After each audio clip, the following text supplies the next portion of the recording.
بسم الہیم الرحمن الرحیم یا حق the truth وَقُلْ جَاءَكَ الْحَقُّ وَزَهَقَ الْبَاطِلُ إِنَّ الْبَاطِلَ كَانَ زَهُوقًا۔ عزیزان محترم، حقیقی عرفان میں اسماء الحسنی مظہر صفات خداوندی میں آپ تمام سامعین و ناظرین کی خدمت سلام اور خوش آمدید۔ وہ جس وجود میں کسی قسم کے تغیر و تبدل نہیں ہوتی ہے، حق یعنی سچ کو کہا جاتا ہے کہ وہی حق ہے۔ تو حق کیسے سمجھ میں آ سکتا ہے؟ یہ تو خدا تعالیٰ پروردگار عالم کا ایک صفاتی نام ہے جو حق ہے۔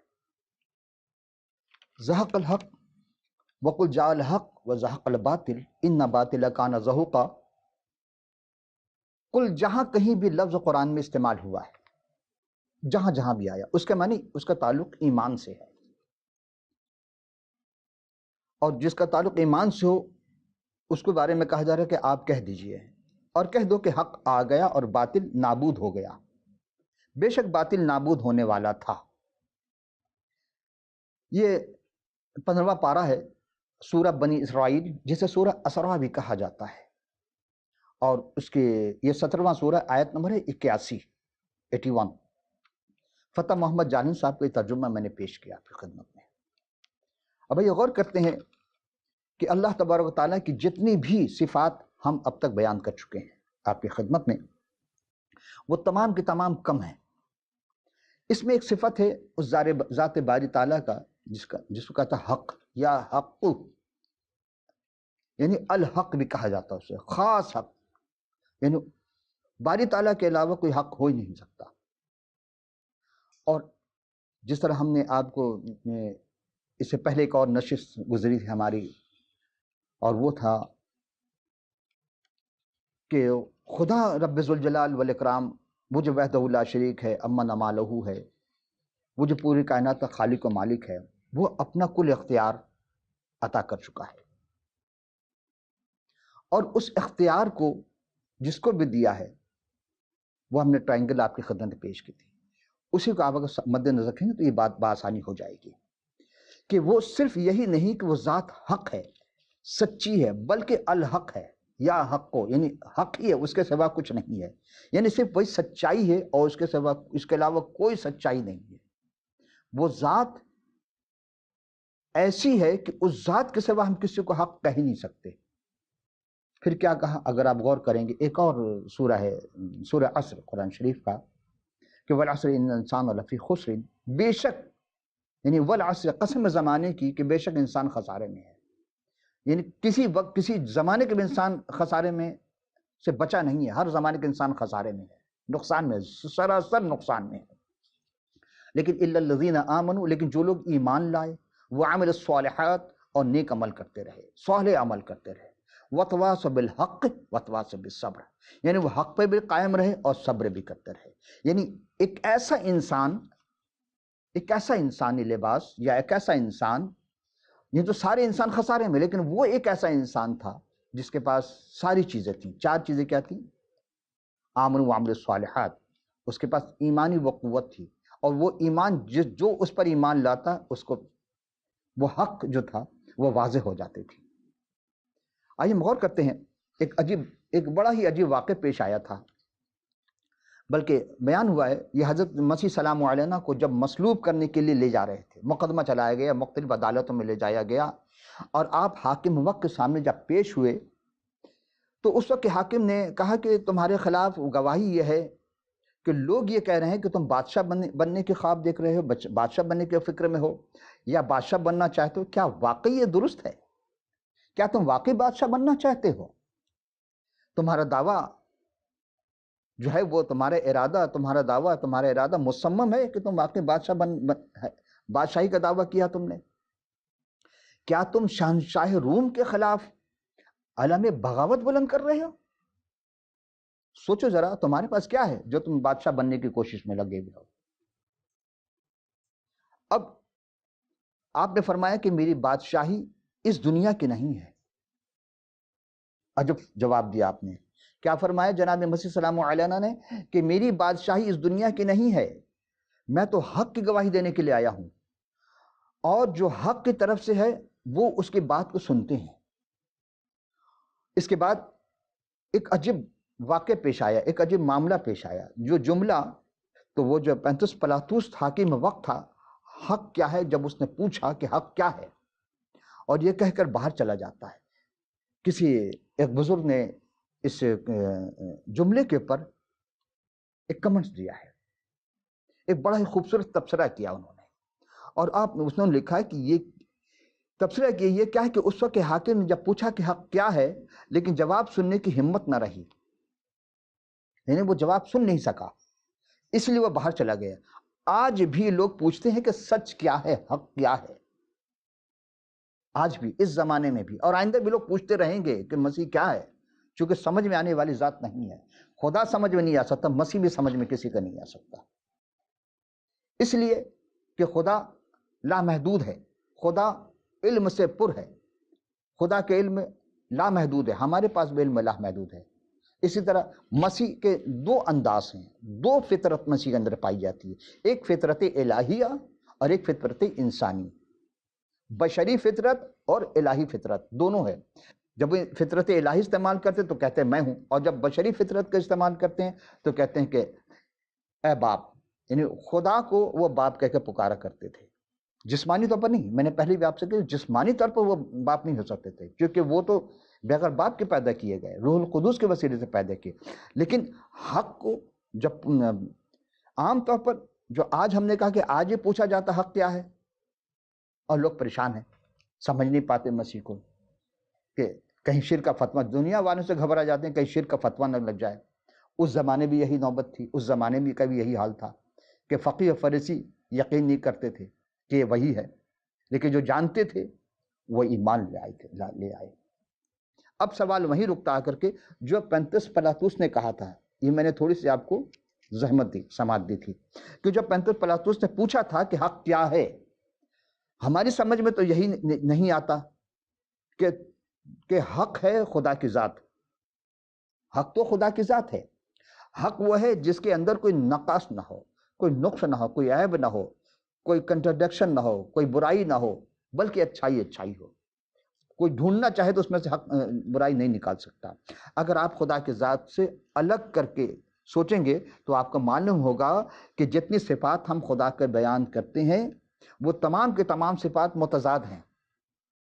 اگر کوئی ہم انسان میں صفات بیان کرنے کی کوشش کریں تو کیا ہوگا؟ یعنی ایک طرف اس کی اچھائی بیان کر، برائی بھی کرنے کے، وہ رحم دل بھی ہے، کہنے وہ ظالم بھی ہے، خدا تو ظالم نہیں ہے، لیکن اگر ہم اس طرح بیان کریں تو پھر وہ ہمیں تخت دار تک پہنچا دیا جائے گا، لیکن کبھی بھی ثابت نہیں کر سکتے ہم۔ ایک طرف سے ہم یہ کہتے ہیں کہ خدا خالق ہے، اس نے بنایا، دوسری طرف یہ کہتے ہیں خدا خالق جو ہے وہ انسانوں کے حساب کتاب بھی لے گا۔ بے خالق کو کیا دو حساب کتاب لینے کی، لیکن لے گا وہ۔ دیکھیں انصاف اور عدل فرق ہے، جہاں عدل ہوگا وہاں انصاف نہیں ہوگا، اور جہاں انصاف ہوگا وہاں عدل نہیں ہوگا۔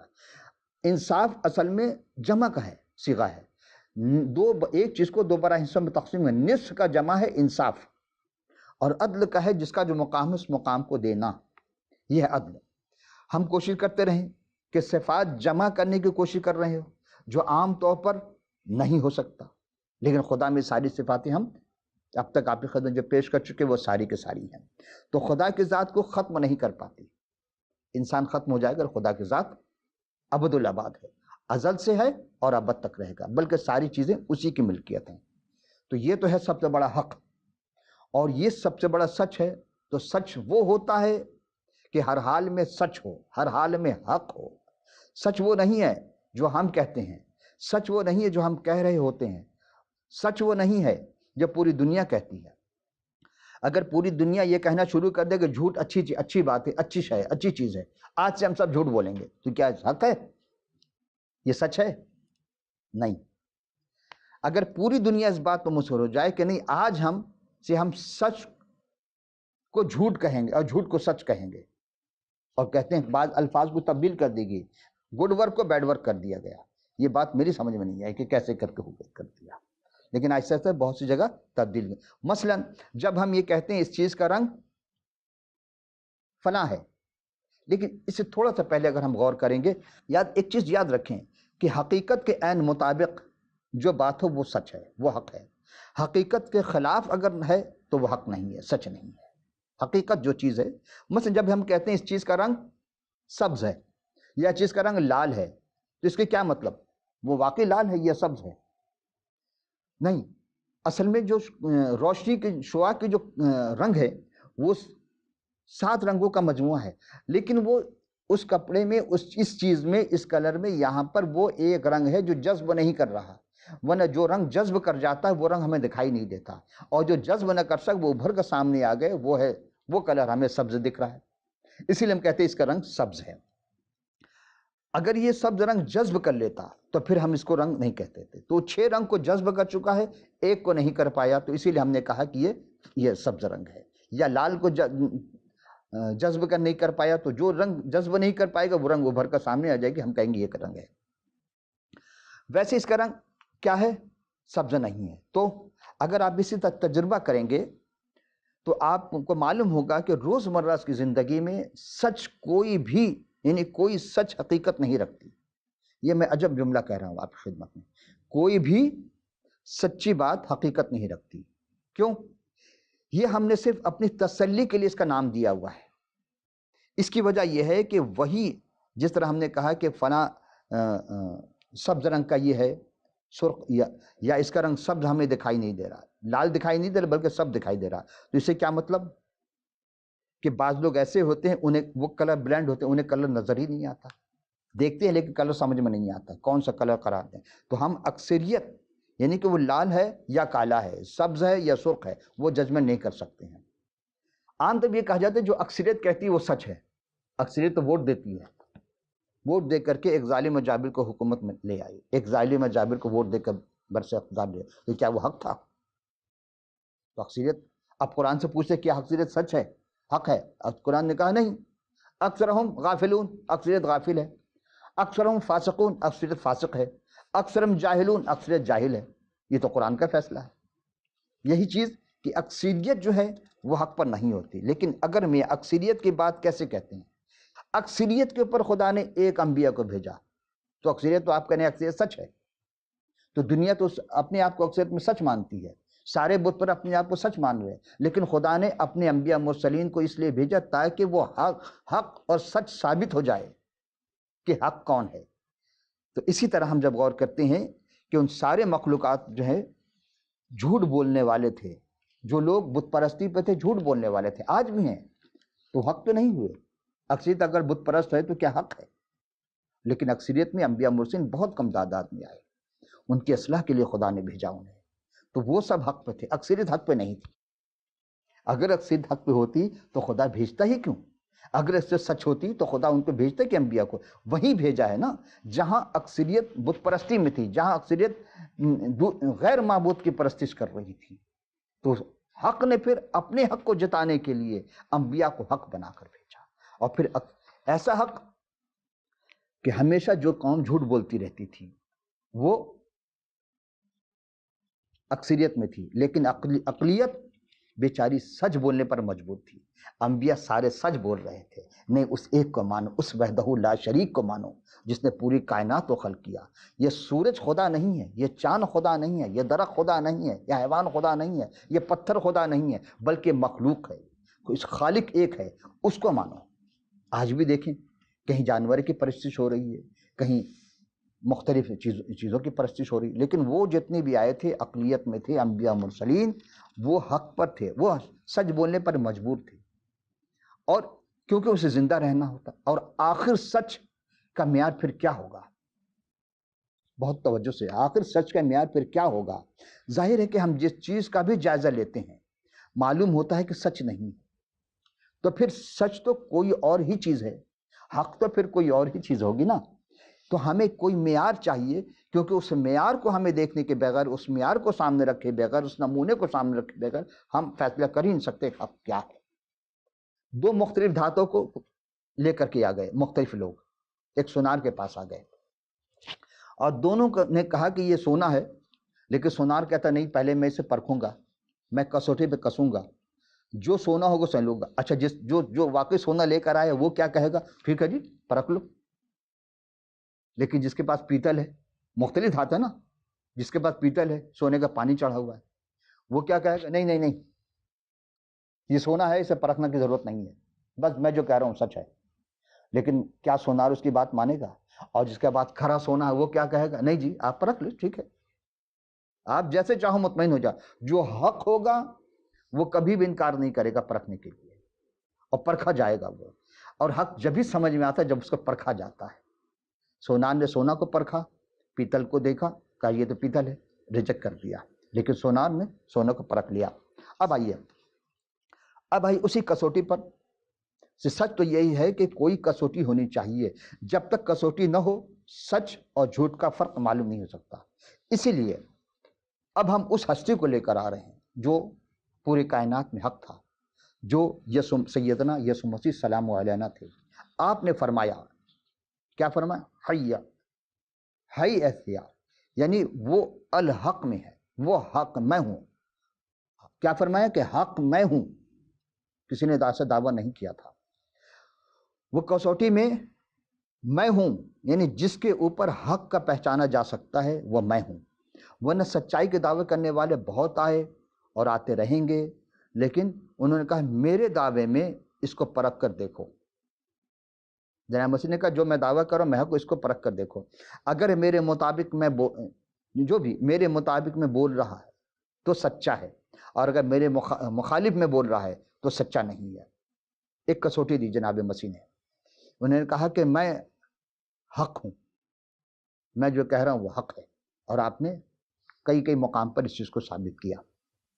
ممکن یہاں پر بہت سے بھائی ہمارے اس بات پر اعتراض کریں یا شک کریں یا دیکھ سکتے ہیں کہ آپ کو کیا حق پہنچتا ہے ایسی باتیں کرنے کا؟ اللہ تبارک و تعالیٰ بھی کہتے ہیں کہ میں حق ہوں، اور جناب مسیح سلام علیہ بھی کہہ رہے ہیں کہ میں حق ہوں. تو پھر دونوں میں الحق کون ہے؟ بھئی دونوں حق ہے، دونوں الحق ہیں. تو دونوں کا جب ایک جیسا مطالبہ ہوگا، یعنی دونوں کا مطالبہ ایک ہی ہے کہ میں حق ہوں، خدا بھی حق ہے، مسیح بھی حق ہے، تو پھر تو دونوں میں سے ایک کسوٹی ایک ہوگی دونوں کی. اور دونوں کسوٹیاں دو کسوٹی نہیں ہوگی، یعنی خدا کو یا مسیح کو جاننے کی دو کسوٹی نہیں ہے، کسوٹی ایک ہی ہوگی. اور اسی ایک ہی کسوٹی میں دونوں کو پرکھا جا سکتا ہے. مشکل یہ ہے کہ خدا کی ذات کو کی کسوٹی ہے وہ ہمارے سامنے نہیں ہے. آپ کے خدا کو کیسے پرکھے گا؟ اس کے پاس کوئی کسوٹی نہیں. تو خدا نے اپنا جو سبسٹیچیوٹ، اپنا جو نعم البدل، اپنا جو قائم مقام، اپنا جو قل اختیار دے کر جسے بھیجا وہ جناب مسیح ہے، وہ کسوٹی ہوگی. تو وہ ہمیں کسوٹی چاہیے جو ہم پرکھ سکیں کہ دنیا میں دنیا جو کچھ کہہ رہی ہے وہ سچ ہے یا نہیں. یہ ایک بہت بڑا دعویٰ ہے. اب آپ نے فرمایا، جناب مسیح نے کیا فرمایا؟ وہ جملہ کسی نے نہیں کہا، ایسا جملہ کسی نے کہا اب جو میں آپ کے سامنے پیش کر رہا ہوں، راہ، حق اور زندگی میں ہوں. تو جو صراط مستقیم میں ہوں. اب سوال یہ پیدا ہوتا ہے کہ مجھے کیسے معلوم ہو کہ صراط مستقیم ہے کیا؟ یہ میں نے کیسے سمجھا؟ اور آپ نے عام طور پر یہ سنا ہو کہ بالکل سیدھا راستہ، سیدھا خط یا سیدھا راستہ. پوری دنیا کی جیومیٹری، جہاں جیومیٹری پڑھائی جاتی ہے، وہ کیا کرتے ہیں کہ آپ دو نقطوں کے درمیان میں خط کھینچے جاتے ہیں، لیکن وہ خط سیدھا ہوتا بتاتے ہیں، لیکن وہ خط منحنی ہے. خط منحنی جو راستہ سیدھا نہ ہو، لیکن پوری جیومیٹری کی بنیاد اسی چیز پر ہے. مثلث بناتے ہوں، مقمص بناتے ہوں، مسدس بناتے ہوں یا مربع بناتے ہوں، اتنے خطوط خط مستقیم سے گھری ہوئی شکل کو کہتے ہیں کہ یہ خط مستقیم ہے. اور آپ کو ایک بہت ہی مزے کی بات، شاید آپ حیران بھی ہوں گے، اور لیکن آپ جب غور کریں گے تو آپ کو اس چیز میں لطف ملے گا اور آپ حقیقت سمجھ جائیں گے کہ اس دنیا میں خط مستقیم کوئی بھی نہیں. وہ ہمارے بزرگ ہیں جنہوں نے فرمایا تھا کہ واقعی اس دنیا میں خط مستقیم کوئی بھی نہیں ہے، کوئی وجود ہی نہیں ہے. خط مستقیم کی تعریف یہ ہے کہ دو نقطے کے درمیان کم سے کم فاصلہ، اور جب کہ دنیا گول ہے اور دو نقطوں کے درمیان کم سے کم فاصلہ، یعنی قوس جو ہم لگاتے ہیں یا آرک کہتے ہیں جو شکل میں بناتے ہیں، تو خط مستقیم کی شکل نہیں بنتی ہے. ہم آرک بناتے ہیں، خط مستقیم کی شکل نہیں بنتی. خط مستقیم دنیا میں کوئی نہیں ہے ہی نہیں کچھ. لیکن یہ ہمارے ذہن کی پیداوار ہے، ہم جیومیٹری میں پڑھتے ہیں، ہاں البتہ صراط مستقیم ہے، سورہ فاتحہ میں پڑھتے ہیں آپ اہدنا الصراط المستقیم، دکھا ہمیں سیدھے راستے پر یا چلا ہمیں سیدھے راستے پر. دو بات، کچھ لوگ کہتے ہیں کہ ہمیں دیکھا، یعنی ابھی تک انہوں نے نہیں دیکھا ہے. کچھ کہا کہ اچھا میں دیکھ چکا اب ہمیں چلا. تو صراط مستقیم ہے کون؟ جناب حضرت مسیح یہ معیار ہیں، اور آپ ہیں صراط مستقیم. آپ کو ہم پرکھ کر دیکھ سکتے ہیں، آپ کو ہم پرکھ سکتے ہیں. یہ نہیں کہ کم سے کم فاصلہ کیا ہے، بلکہ یہ ہے کہ سیدھا فاصلہ کون سا ہے. کم سے کم فاصلہ، سیدھا فاصلہ کون سا ہے. اگر میرا کم سے کم فاصلہ ہو کہ میں اپنے گھر سے یہاں تک آؤں، تو یقین جانے میں ہم نہیں پہنچ پائیں گے، کیونکہ راستے تو آڑے ٹیڑھے ہیں. اور سیدھے راستے سے آؤں گے تو کوئی بلڈنگ آئے گی درمیان میں، کوئی کھائی آئے گی، کوئی نشیب آئے گا، کوئی نالا آ جائے گا، تو میں تو گر جاؤں گا. تو پھر سیدھا راستہ کہاں ہوا؟ غور کیا آپ نے؟ سیدھا راستہ نہیں ہوا. صراط مستقیم پھر کیا ہے؟ یہ سیدھا راستہ ہے. کہتے ہیں صراط مستقیم سیدھا راستہ. تو کم سے کم فاصلہ تو ہے، لیکن سیدھا راستہ نہیں ہے. تو عقل مندی کا تقاضا یہ ہے کہ اس سے بچ کر جاؤں. راستہ لمبا کیوں نہ ہو، دیکھنا یہ نہیں ہے کہ کم فاصلہ، دیکھنا یہ ہے کہ راستہ صحیح ہے کہ نہیں، ہلاکت کا راستہ تو نہیں ہے. یہی چیز ہے دعوت فکر ہے کہ ہم چل تو رہیں، کہیں ہلاکت کے راستے پر تو نہیں چل رہے ہیں. اب سوال یہ پیدا ہوتا ہے کہ صراط مستقیم کو پہچاننے کا کوئی طریقہ؟ جی ہاں، آپ نے فرمایا الحق میں ہوں، وہ کسوٹی میں ہوں جس سے سچ کا پرکھا جا سکتا ہے. لیکن پھر یہ کہا جائے گا کہ یہ دعویٰ ہے، یعنی صرف دعویٰ ہی دعویٰ کیا گیا، اس کی دلیل چاہیے، اس کا ثبوت چاہیے. تو آپ نے فرمایا کہ ثبوت یہ ہے کہ میں زندگی ہوں، میں ہی زندگی ہوں، میں ہی. اور جو راستے پر چلے ختم نہیں ہوگا، ہلاکت پر نہیں جائے گا، بلکہ وہ بچ جائے گا جو میرے پاس آئے گا، چونکہ زندگی میں دیتا ہوں. راہ حق اور زندگی میں ہوں. تو جو زندگی دے، جو زندگی چھینے، وہ صراط مستقیم نہیں ہو سکتا.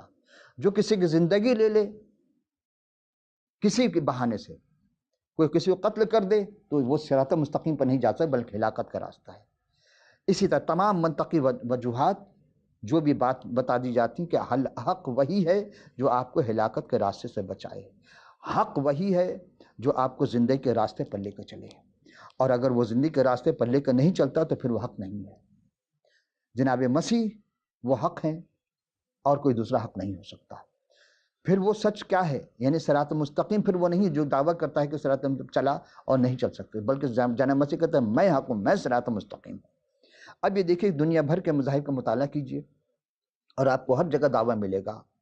اگر آپ سیدھے راستے پر چلیں تو یہ صراط مستقیم ہے، اور یہ آپ کو منزل مقصود تک پہنچا دے گا. اور تمام مذاہب نے صراط مستقیم دکھانے کا دعویٰ کیا ہے.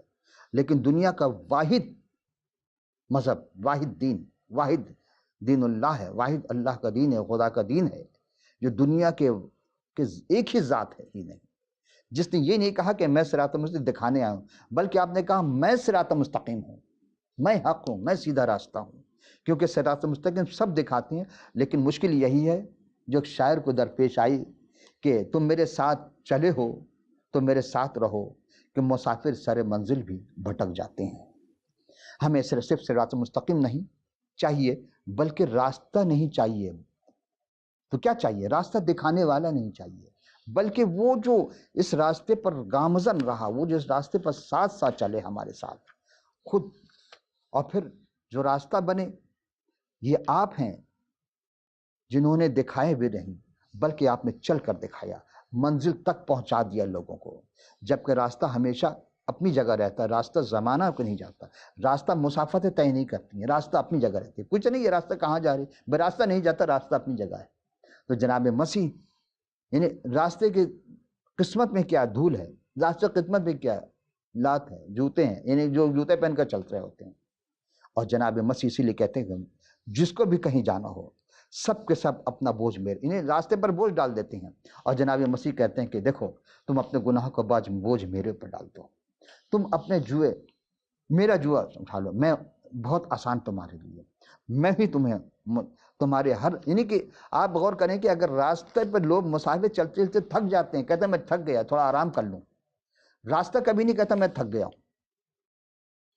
ہاں اسی طرح جناب مسیح کبھی بھی نہیں کہا کہ مجھے اس جگہ سے ہٹاؤ. لوگ چل دن دناتے پھرتے میرے اوپر، گاڑیاں دن دناتی پھر رہی ہیں، راستہ کبھی نہیں کہتا، بلکہ راستے اور چوڑے ہوتے چلے جاتے ہیں، بنتے چلے جاتے ہیں۔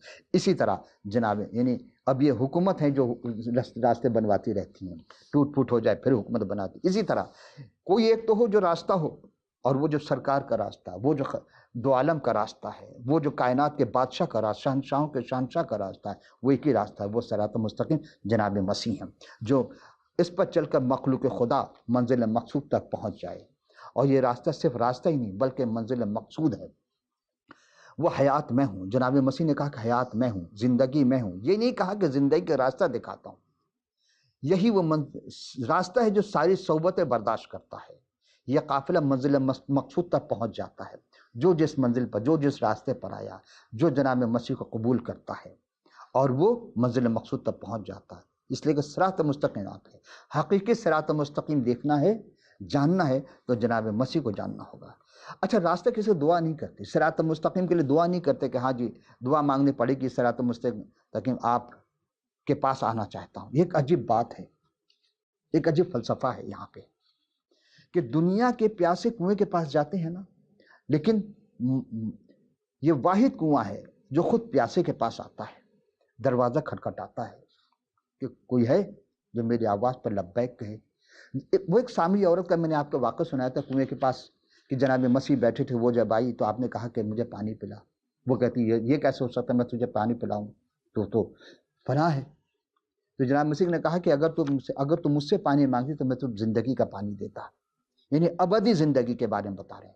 وہ سمجھے کہ شاید کوئی نہر کو ایسی کھود کر کے ہمارے گھر تک پہنچا دیں گے تاکہ مجھے کنویں میں پانی آنا نہ پڑے۔ لیکن جب جناب مسیح نے اس کے ماضی کے تمام کہ جا اپنے شوہر کو بلا کر لا، وہ کہتے میرا کوئی شوہر نہیں، جناب مسیح نے اس کے وہ تمام باتیں کہ تو پہلے کتنے شوہر کر چکے، اب جو ہے وہ تیرا شوہر نہیں ہے کیا، جب وہ راز کی باتیں، وہ بھید کی باتیں کوئی نہیں جانتا تھا، لیکن جناب مسیح نے بتا دی۔ اب وہ اسے سمجھ میں آ گئی کہ یہ ریت میں، یہ چلچلاتی دھوپ میں یہ شخص کون ہے جو میرے سارے عیب کو بتا دیے۔ تو وہ جا کر منادی کرتی، آؤ وہ آ گیا ہے جس نے میری زندگی کے بھید کو بتا دیا، وہ نجات دہندہ ہے، وہ ایمان لے آتی ہے۔ آج بھی ہم سب تلاش کر رہے ہیں اور منتظر ہیں کہ قیامت میں جناب مسیح جب آئیں گے تو قیامت ہوگی، نہیں وہ جب آئیں گے تو عدالت ہوگی۔ عزیزم، راستے میں زندگی ہے، اور زندگی انسان کو ایک ہی دفعہ ملی پھر نہیں ملے گی۔ حقیقت یہی ہے کہ واقعی اگر آپ کے پاس سونا ہے تو آپ سونار کو پرکھوانے سے دریغ نہیں کریں گے۔ پیتل ہے تو وہ ڈرے گا، سونا تنقید سے نہیں ڈرتا، پیتل تنقید سے ڈرتا ہے۔ حق کو جانیے، حق کو پہچانیے۔ اگر آپ کا سونا حق ہے تو پھر آپ حق پر ہیں، آپ اس تک پہنچیے، کسوٹی آپ کو پرکھا دے گی کہ ہاں ہم تنقید سے نہیں گھبرائیں گے، بلکہ اگر تنقید ہوگی تو ہم اسے اپنے اندر سے اس چیز کو دور کریں گے اور حق کو قبول کرنے والے بنیں گے۔ آزمائش آتی ہے زندگی میں، اور پھر آزمائش کے بعد کامیابی ہوتی ہے، کیونکہ یہ بات سب نے تسلیم کیا ہے کہ آخر میں ابد زندگی ہے جو نہ ختم ہونے والی زندگی ہے، اور شناسائی کا راستہ یہی ہے کہ سوائے اس کے اور کوئی ہے نہیں۔ تو عزیزو، جناب مسیح حق ہے، اور وہی آپ کو حق کی دعوت آج بھی دے رہے ہیں۔ اٹھیے اور حق کو تسلیم کیجیے۔ اب یہ آپ کے اوپر ہے کہ آپ کیا کرنا چاہتے ہیں، کہ جو حق ہے اس کو، یا جس کو ساری دنیا حق کہہ رہی ہے وہ، یا جس کو خدا حق کہے وہ۔ کتاب مقدس کا مطالعہ بہت ضروری ہے۔ ہم آپ کو دعوت فکر دے رہے ہیں، بلکہ بارہا آپ سے کہا کہ آپ کتاب مقدس کا مطالعہ کیجیے۔ اسکرین پر ہمارے number, Skype, website, cell number دکھائے جائیں گے، جو آپ کو سہولت ہو۔ آپ کے پاس کتاب مقدس نہیں ہے، ہم آپ کو فی سبیل اللہ کتاب مقدس آپ کو ارسال کریں گے، لیکن آپ اپنا پورا پتہ ضرور بھیجیے گا۔ وآخر دعوانا ان الحمدللہ رب العالمین۔ پھر کسی نشست میں ملاقات ہوگی نئے عنوان کے ساتھ، اس وقت تک کے لیے اجازت، خدا حافظ و ناصر۔